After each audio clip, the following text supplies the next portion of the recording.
प्रिय छात्रों, आपका पुनः स्वागत है हिंदी में डॉक्टर सतीश। आज हम इस वीडियो में क्या पढ़ने वाले हैं? इस वीडियो में पूरे पाठ्यक्रम पर आधारित MCQ ओनली 20 क्वेश्चंस पढ़ने वाले हैं। चलिए हम लोग शुरू करते हैं। पहला प्रश्न आज का ये है कि उसने कहा था किस विधा की रचना है। अब देखो इसमें तो तमाम प्रश्न बनते हैं, उसने कहा था, किसने कहा था, किससे कहा था, क्यों कहा था। खैर हमें ये सब विचार नहीं करना है।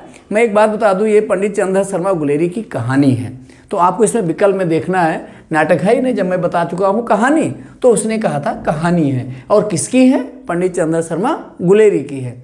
अगला देखो, इसकी विधा साफ साफ लिखी हुई है कि पर्दा कहानी के रचनाकार कौन है। अब पर्दा कहानी अगर आप लोग पढ़े होंगे तो इसके रचनाकार हैं यशपाल। कौन है? यशपाल हैं।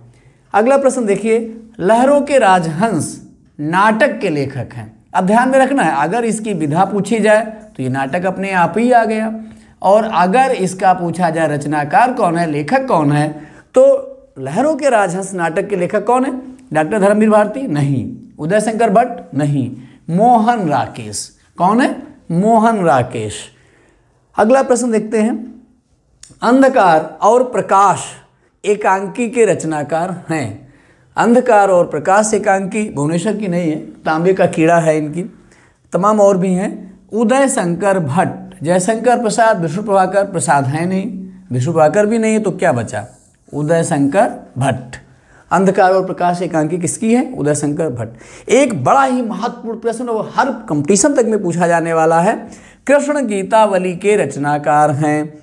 देखिए, कृष्ण से कन्फ्यूजन कि ये तो सूरदास का हो सकता है, लेकिन नहीं। कृष्ण गीतावली के रचनाकार कौन है? तुलसीदास हैं। कौन है? तुलसीदास हैं। अगला प्रश्न बहुत ही महत्वपूर्ण है, आपको पता होगा कि प्रकृत का राजकुमार कौन है? उन्हीं की है। ग्रंथ के रचनाकार हैं जयशंकर प्रसाद? नहीं, क्योंकि इनको प्रकृत का राजकुमार कहा ही नहीं जाता है। महादेवी वर्मा? ये भी नहीं है, इनको आधुनिक मीरा कहा जाता है। सुमित्रानंदन पंत? एकदम सही, यही आपका उत्तर सही है। सुमित्रानंदन पंत को प्रकृत का राजकुमार या प्रकृत का सुकुमार कवि भी कहा जाता है। चलिए अगला प्रश्न देखते हैं। प्रश्न इस प्रकार है, बिहारी की प्रमुख अब देखो इसने बेवकूफ बना दिया। प्रमुख से लग रहा है जैसे उन्होंने 10, 20, 50 रचनाएं की हो और उसमें से मुख्य वाली पूछता हो। इससे आपको भ्रमित नहीं होना चाहिए। गंगा लहरी नहीं है, बिहारी से बिहारी सही। और एक बात ध्यान रखना, बिहारी कोई बिहार के नहीं थे इसलिए इनका नाम बिहारी पड़ा है, मैं बता चुका हूँ पिछले वीडियो में। किस रस को रसराज कहा जाता है? किस रस को कहा जाता है? हास रस? नहीं। वीर रस? नहीं। शांत रस? नहीं। श्रृंगार रस को रसराज कहा जाता है। किन छंदों में, देखो आपके चैप्टर में छंद भी है, तो ये तो हो गया रस से, ये छंद से हो गया। किन छंदों में केवल वर्णों की संख्या और नियमों का पालन किया जाता है? किन छंदों में वर्णों और नियमों? तो जब वर्णों की संख्या करा, देखो छंद दो प्रकार के होते हैं, वर्णिक और मात्रिक। तो आपको वर्णिक में वर्ण माने अक्षर, तो वर्णिक में वर्ण और मात्रिक में मात्राएं। तो यहाँ वर्णों की बात कर रहा है, तो उत्तर आपका क्या सही हो जाएगा? बहुत बढ़िया, वर्णिक सही हो जाएगा।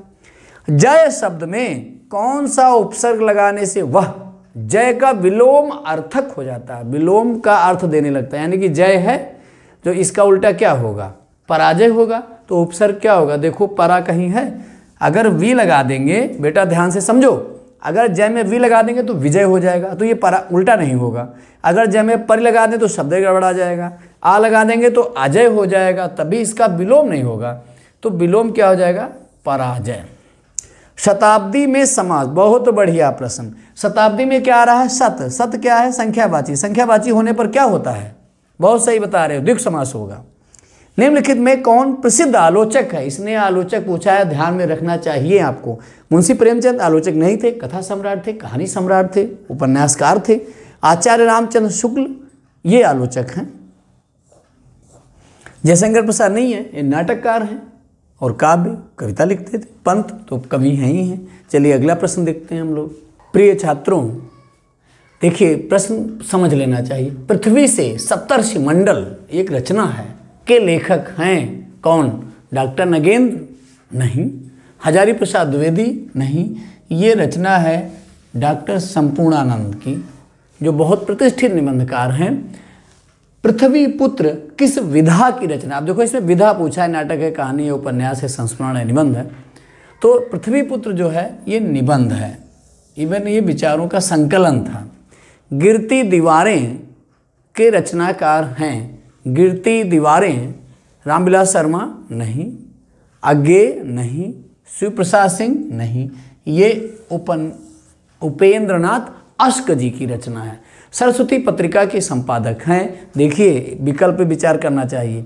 अगर महावीर प्रसाद द्विवेदी ना होते, इनकी जगह डॉक्टर श्याम सुंदर दास होते तो वो भी सही है, क्योंकि सबसे पहले शुरुआती में जो संपादक थे वो डॉक्टर श्याम सुंदर दास थे। उसके बाद में महावीर प्रसाद द्विवेदी 1903 में बने थे। तो ये पहली बात तो ये आपका विकल्प सही है। लेकिन अगर ये महावीर प्रसाद द्विवेदी नहीं दिया है, डॉक्टर श्याम सुंदर दास दिया है, तो वो वाला सही होगा। सुमित्रानंदन पंत की रचना है। पंत की रचना ध्यान रखना, युगांत, युगवाणी, ग्राम्या, वीणा, पल्लव, ये सब रचनाएं हैं। देखो इसमें क्या है, साकेत नहीं है, यशोधरा नहीं है, पथिक रामनेश त्रिपाठी की है, युगांत रचना है इनकी। हिमकिरीटनी बहुत चर्चित रचना है, के रचनाकार हैं कौन? पंत की हो ही नहीं सकती है। माखनलाल चतुर्वेदी, बहुत सही समझे आप। माखनलाल चतुर्वेदी को और क्या कहा जाता था? एक भारतीय आत्मा। ये वाला सही, आप गलत बता रहे थे। माखनलाल चतुर्वेदी को क्या कहा जाता है? एक भारतीय आत्मा। चलो अगला प्रश्न देखते हैं। प्रिय छात्रों, एक काम और किया करो यार, वीडियो पूरा देखा करो। जब आप लोग वीडियो पूरा नहीं देखते हो तो बहुत महत्वपूर्ण प्रश्न छूट जाते हैं। देखिए प्रश्न क्या है। प्रश्न है, जथा पंखु बिनु खग अति दीना, मन बिनु फन करिबर करहीना, असमम जीवन बंधु बिनु तोही, और जो जड़ देव जियावा मोही। अब इसमें क्या करना है? रस बताना है।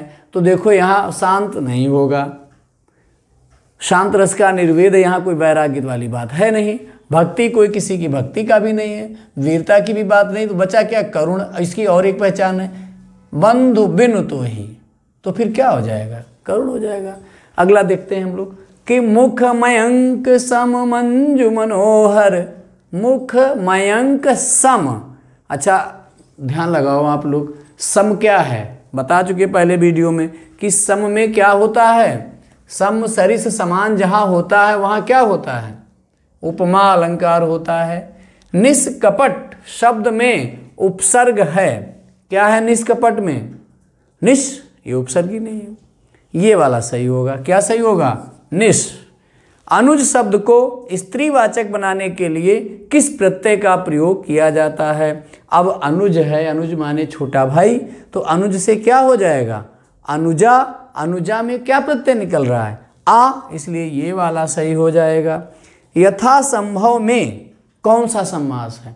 अब देखो, अव्ययी कर्मधारय नहीं, तत्पुरुष द्विग, द्विग जहाँ संख्यावाची होता है, तत्पुरुष तुम्हारे पाठ्यक्रम में भी नहीं है, कर्मधारय भी नहीं होगा क्योंकि इसमें विशेषण विशेष का संबंध होता है। बचा क्या? यथा। अव्यय शब्द भी है ये, और सब पूरा शब्द भी अव्यय है, इसलिए समास क्या हो जाएगा? अव्ययी भाव समास। हल्दी का तत्सम रूप है, हरदी नहीं, हल्दी का नहीं, हरिद्रा। क्या सही है? हरिद्रा। चलो अगला प्रश्न देखते हैं। प्रिय छात्रों, एक चीज ध्यान दिया करो, इस पे ABCD पे ध्यान नहीं देना है, उसके उत्तर पर ध्यान देना है, नहीं तो वहाँ लोचा हो जाएगा। निम्न में से आम का पर्यायवाची है, आम आदमी वाला नहीं है, ये मैंगो वाला आम है। आम का पर्यायवाची है क्षीर नहीं, रसाल, दुग्ध और अंबर। अंबर मीन्स तो दूसरी चीज़ें, दुग्ध भी, रसाल होगा इसका। कौन सा पर्यायवाची होगा? रसाल। यद्यपि का संधि विच्छेद, यद्यपि में पहली बात तो संधि अगर पूछता है तो आपको पता ही होगा, यण होगी। और यद्यपि का संधि विच्छेद पूछता है तो देखो यद शब्द होता नहीं है, यद्य भी नहीं होता है, तो क्या हो जाएगा? यदि प्लस अपि। अगर इसका सूत्र पूछे तो इको यणाची। मधुनोह शब्द मधु की कौन सी विभक्त एवं वचन का रूप है? मधुनोह। अब देखो इसको ऐसे ऐसे लोग याद करते, कुछ लोग ऐसे ऐसे याद करते हैं, मधु मधु मधुना मधुनो। तो वहाँ पर मधुनोह जो शब्द है वो सप्तमी द्विवचन है, ये आपको रटना पड़ेगा, इसकी कोई ट्रिक व्रिक नहीं है भाई। सप्तमी द्विवचन। पठ धातु का पठेव रूप किस लकार पुरुष एवं वचन का है? तो पठेव ध्यान देंगे तो विधिलिंग का है, और विधिलिंग में उत्तम पुरुष द्विवचन का है। ये इसको थोड़ा सा ध्यान देना पड़ेगा।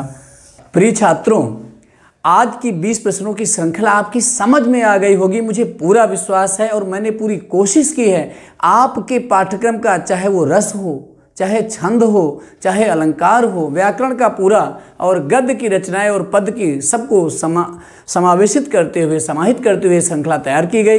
हाँ, एक सूचना आपको बता दें, अगर आपने मेरा पिछला वीडियो जिसमें मैंने कॉपी लिखने का तरीका बताया है, प्रिय छात्रों, अगर उसको आपने देखा है 95+, क्यों मैं बता भी दूं, इसमें तो आप 20 में 20 पा ही जाओगे। अगर एक आध मिस्टेक हो भी गई तो 18 मान लेते हैं, और उधर 50 में कुछ कटने वाला बचा ही नहीं है। निबंध 9 नंबर का है, वो जीवन परिचय 5-5 के हैं जो 3 उसमें पूरा नंबर पा जाओगे।